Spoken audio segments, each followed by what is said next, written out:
alawa ye twam nurse for ne teachers training for aya na ye wo allowance bia government bia besi so a wo de mom but na menim sene eho enhyehyɛ no etie eye omampani dwandramani amembo eba so 2025 wi emi se na allowance no ema enema etosin anase ema aban ho echi no ba bi nti wo se wo twam na Minister of Education Harasan Idrisu ya wono wo se sa nema ni nyina ebo aban ka allowance ne kwa wo moje o mfanye bibi papa bia provisions no mo de to ekogu fie edi de bo aban ka na nurse for ne teachers trainings for no wo matiko kun wo so wo ntiase ama sa de we enye tinton time anase ye ntwam Kevin Taylor edi adapa na se wabe soja pa edi egu teachers for ne nursing trainings for no so a enya asem keto se wo mpo ebeba so allowance no ye twam mientie Kevin bra na mo nya den ready job inti mo wie school a mo benya hospital adwuma wom se na be aban betuma teneka inti at this point who is losing? Aban is losing right now, but Aban say they don't care. They want you to at least access the loan. Send a beya uwe school obu betumi ebie adwuma na omo nsa asaje omo loan ne back because uwe school na Aban ambie adwuma ma wa loan no wafa de na de so waji loan na 4 years na Aban wie we mbie adwuma ma na Aban entumi nda woka. It is even your own good, for your own good. Say Aban ekacha or say kwaji loan.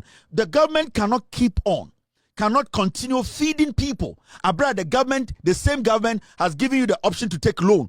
Abra the same government and the responsibility to give you a job after school.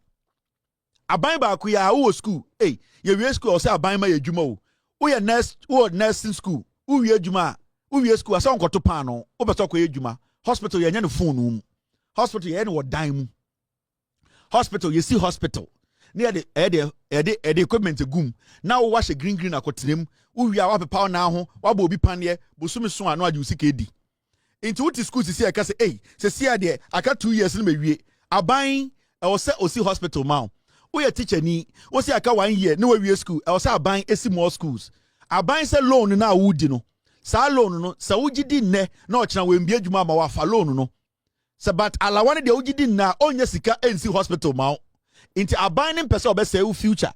Abaning person obuao ma usu nye juma right after school no say loan no or they substitute alawano into kwaji loan no which is idea you are entitled to obian to be stop you or the sa alawano equity schools at the hospitals and one no ye feed you obia school free biem why won't you ask jai school. Why should government be feeding you in school? Why should the government of the day? Ghana is a third world country. Yet deka identity also abind tam sikama udin free. Now I'm smart school. And the John Mahama administration NDC they have not moved from this principle. Omaka for 8 years say that loan no that alawan do substituted loan ba be show. It wa oja untumi ko school NG loan no tena fie.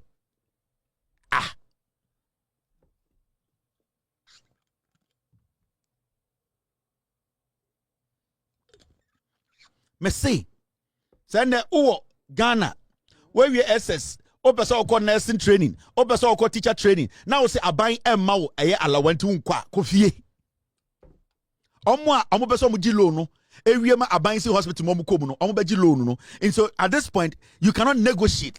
It is loan. You are entitled to loan. I agree with Haruna Idrisu. All students at tertiary institutions are more access to loan. Go and take loan. Government is not going to feed anybody again. Majority of more school, majority of more nursing training, more be a store of fee. More teacher training schools, more be a shop of fee. Obuha will be a shop bar of fee and all nursing training. Obuha or teacher training will be a supermarket of fee or saji a allow for a buying wedi or jala one and a coffee on your good store. More border more. Me say, more nursing training colleges, more teacher training colleges. Omo be a store of fee. Obako kejeti ano shop ho. Obako bukrum na omo mame eti omo store ano. Omuji allowance kana nom de akofa nyoma kantamanto nom de akofa nyoma Kumase nom de akogu omo store mu nom ti school say ye dey a student me say obia wo access to loan monko goji loan Wa wo hwa wontumi ngi loan ko fie. Yene ye metua obi feeding fee e wo school. Aban embehwe SS4 ensan behwe trading college for no. Say no tina beto atia MPP NDC the way is your front. Yes.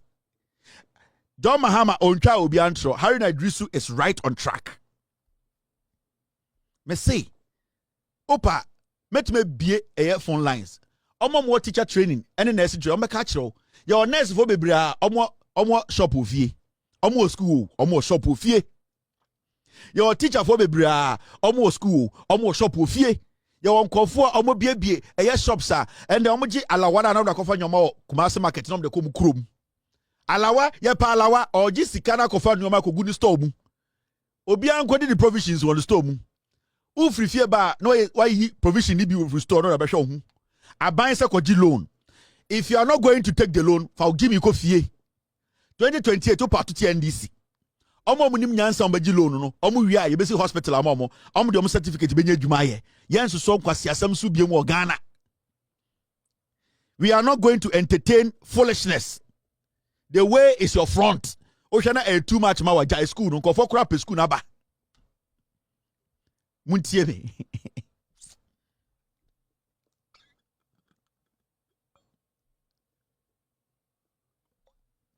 More teacher training colleges, nursing training colleges. More shop with your provision store no. Munko fie nko yi munyoma de bimbe di school. Now ma amene mo papa mo bubu o mo pa no o responsibility ne dey. O dey akwara eba school, our access to loan. O say aban sama ne sika nto no ho nkofa nyoma megu store mo bodam. Wa wontumi nko school no tene fie. Omo amaya ready so mbeji loan no, omo nko school no, omo nko ji loan no, omo wi a aban de omo de omo alawa ne baby hospital abo ma akọ edwuma eno ano no. Munko fie nko mu provisions mbre fie school. Yensa mo ma mpenifo ne nkokora moto fufu dwere energy training colleges ka kire say ai alawa ma aye ntiasia mo bodam. Obia ma obia free food organa biem. Mu wi a na magya alawa nkwasiafo na mu bi. Mo de TikTok di nkwasiasam. Moja alawana na mudi gu TikTok koton kwasia data kohwe kwasia jantra nyoma moje jiska na mudi akofa provisions agogu mu store mu ofie na aban bre na nipsika ye hiade ya de pa na yenya mese wa nursing training college or teacher training college Haruna Idrisu say aban fidi obi abiem koji loan o se anu nti wonti asia jai school no obi ampa obi achew masa so wonti asia kodokoku the way is your front. Ekwan da wanim no free school ho obi kura tifie pe school ni mu aba wenye sika akoto perfume gugu ho wenye sika akoto pons twiwanim u change draws every week o personal efe da bia no watcha o sketa no yensa ma oduane ndi o bodam call provision stop na store na e wo fusu no kona ka chama me se onyi kinsop miensa onyi geisha miensa onyi saralak mienu on ma gari olonka 10 na onyi wa shop na for school bedi na ji alawa ka ho. Mupe free dodo na wona wote wona so be so ko school minsa ma oduane ndi mina me ka se bra school when who colleagues are oboko kosun edwuma when who colleagues are oboko ekosun adepam when who o girlfriends omoso call some kosun o boyfriends some kosun mechanic ade na won go here no so why you so be so to school so dia pe waduane a obedi aban be ma loan koji loan no bedidi san kwase ansoso no ya soso boso na motigana na jimi enyansafo na omo mu no omo be din agi loan no a certify omo agi certificate akwa edwuma e wo GGMC akwa edwuma e wo eyedien Bank of Ghana Hospital chip compounds no aban ba be ni nyina aban betua nurses ka so wontumi entwen enko school ni loan na the way is your front kokurom mo bodam. Kevin Taylor say ye twam ade we ankasa menhye da enimu bebrebe say omampani Akufo-Addo na allowance say ba yie ana say emma yie ntia ye twam ana eyomo ya no update bi ayensa kan ye ba besom akra.